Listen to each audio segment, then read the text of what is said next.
So with the Valorant patch 0.47 being released, I am excited to bring you guys what is new in the world of Valorant. My name is Fluffy and this is Valorant patch 0.47. So with Valorant's patch 0.47, it starts off with saying, hey, look at us, patch notes in a closed beta. Who would have thought? This short and sweet patch addresses the giant Raze in the room, cameras that somehow learnt how to shoot, and some map updates. Raze is lethal, no doubt, and we predict savvy players will perform better against her over time. Still, we made some light changes that should bring Raze offensive pressure closer to the other agents. We're also buffing melee to give players in the earlier rounds a better way to deal with Sage's barrier orb, while still making it a calculated risk. Don't worry, Sage mains, your slow orb now slows those bunny hoppers too. And we're booting the FaZe camera gun back to the English spy films where it belongs. Here's what the Valorant devs have for you in patch notes 0.47 plus. The number carries over from our alpha. So the intro has already got me excited, and sorry guys, I haven't got a script for this, so I'm not reading. So a lot of this is going to be coming from the top of my head. But it does look like that Raze is gonna be getting a nerf, and so is Sage. Now I'm questioning on what these nerfs are gonna be, so I'm kind of excited to read what's happening, but I'm also kind of sad to say goodbye camera gun. No, I'm not gonna lie, I knew it was gonna get fixed, but I'm just so sad that was gone because it was such a fun thing to do. It was so broken, it was just funny, but we need to get a rest in peace for the camera gun. You are going back to the English spy films, as Riot have said. But let's move on to the section 1 and let's get on with this. So now we're coming into the first section, which is my favorite section, which is the gameplay and balance. And the first one is melee damage. So melee attacks now inflict double the damage per hit to destructibles, including Sage's barrier and Haven's metal double doors. And Riot's reasoning behind this: there weren't enough options during low econ rounds, such as the first round and right after switching sides. To combat Sage's barrier orb, our intent is to add a high risk, high reward method for players to interact with her wall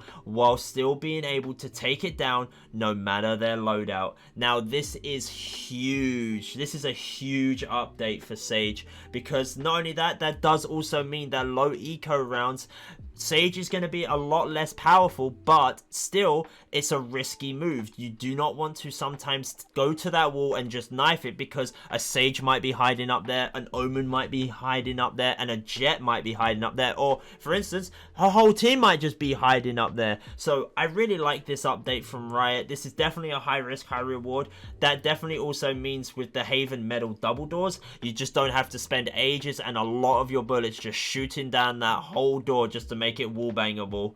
But yes, that's a great update, and the next one is going to be a lot of players' favorite, is going to be Raze. So Raze has a reduced paint shells from 2 to 1. Paint shells now have a kill reset, requiring players to get 2 kills to refresh cooldown.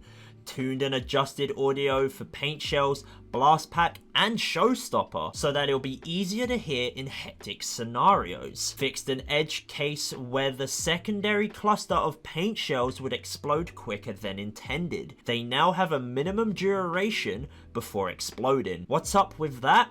Raze's goal is to be highly threatening duelist that punishes enemies posted in predictable positions, but we feel like the cluster grenades and their number were creating overlay oppressive scenarios. Also, players should be supplied proper gameplay information, and the audio cues on all of Raze's abilities didn't match their threat, so we changed the audio for each. For example, when the showstopper is equipped or fired from distance, players should be able to clearly identify and interpretate the threat. So this is a massive update for Raze, especially the paint shells going from 2 to 1. So this is going to make those paint shells really, really valuable for Raze players now. And then not only that, the fact that they have to get 2 kills to refresh the cooldown. Now, I think this is perfect because this will definitely suit for players who know how the enemy team is playing in terms of being predictable, saying like camping in the same place or always just peek in certain areas or pushing too much. This will be beautiful for Raze, her saving that nade, especially during T-side, because with 2, it just seemed like she was able to clear a site with just those 2 nades. So I do believe this is a really good update for Raze. In terms of her other abilities, I'm not 100% in terms of the tuning and everything in hectic scenarios. I didn't have any problems with that, but other players might have as well. But for those who do play Raze, let me know how it is in the comments down below. But we're going to move on to Sage now. So with Sage, her slow orb also slows the airspeed of players in the zone. Players can now walk through the slow orb without making noise. Why though? Players were able to circumvent too much of Sage's slow orb by bunny hopping through the zone. We want the minimum slow amount to be a bit more consistent with all movement in the zone, while still allowing for bunny hopping and walking to provide a slight benefit to transfer in the zone. Also, we feel adding a stealthier yet slow way to move through the field brings more nuance to playing against the zone and a bit more uncertainty for Sage, since she can't necessarily hear people who move through. Now, this is a huge update for you Sage players out there. That does mean now that your slow orb does not mean that the team's not going to push, and with this slow movement, no noise, this is going to be huge. That means players can actually sneak onto a site, because most of the time in B main, where a Sage will usually use a slow orb there and then players were just stuck, they just all went to mid anyway. But with this update, this will allow more sneaky plays and more uncertainty for Sage players, knowing that, hey, I might have slowed that, but the enemies can still come around that corner, making Sages kind of actually save their slow orbs for when an actual push happens, not just using it just to stop a push. So this is a huge update for Sage, and I do like this update very much. I still like how they are implementing that there is still like bunny hopping and walking around. It just doesn't stop a whole push onto a site.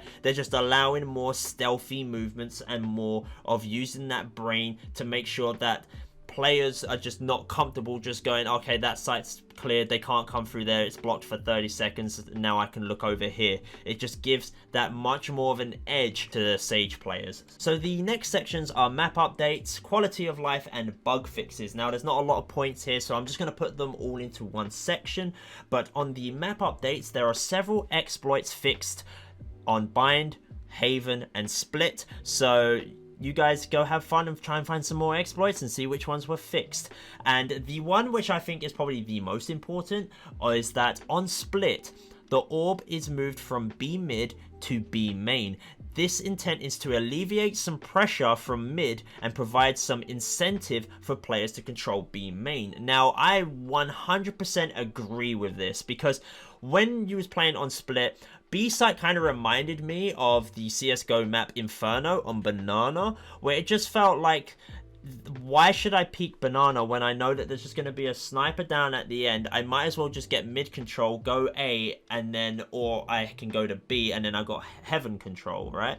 But this now gives an incentive for both players to kind of push the defense for that B main push. And it also kind of gives the defenders a reason to kind of push a bit more, because they don't want the attackers to get that free orb. Now, I gotta find out where it's placed, if it's placed in the middle or if it's placed just around the corner. If it's placed like dead in the middle of main, where both parties have to come around the corner to face each other, that would be a beautiful place to put it, because then, in my opinion, you are literally engaging the two teams together to fight for that orb and given a reason to go to B main. But I'm really happy with this, and this also kind of makes a little bit easier for mid control, because whenever you played on Split, it was literally rush mid or rush A, and the only time people would ever go B is when you knew the enemy team was on an eco round, or you just had pistols and you just wanted to see if you can get that round over and done with. But yeah, no, I'm really happy with that update from B mid to B main. And then obviously the quality of life update, which is reduced outbound network traffic